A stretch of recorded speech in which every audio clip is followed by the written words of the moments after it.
Here I am working in my shed, a mess as everything else. I have this Wisconsin engine I took off my air compressor 35 years ago. It had a knocking rod bearing. And somehow I got it upstairs in that attic 35 years ago. I don't know how I did that, but I was 35 years younger. But this is how I'm taking it down. I had to block and tackle, and it worked great lowering it this far. And I'm gonna get it down onto the skid.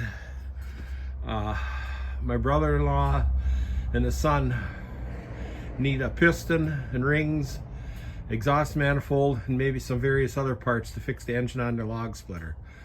So now let's get it down on the skid. I have it hanging from this cheap block and tackle.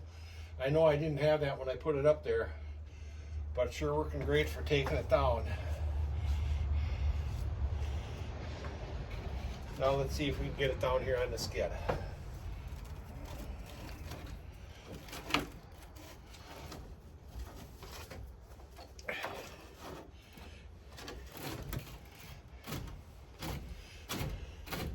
And you see I'm letting the rope go around there so I can hold this with just a couple fingers.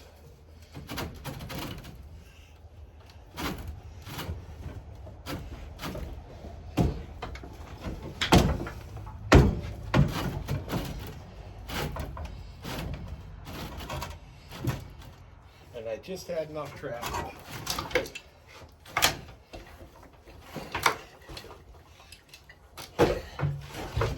I'll get it worked over on the skid.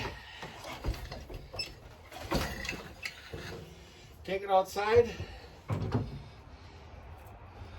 It'll be ready for my brother-in-law to pick up tomorrow morning.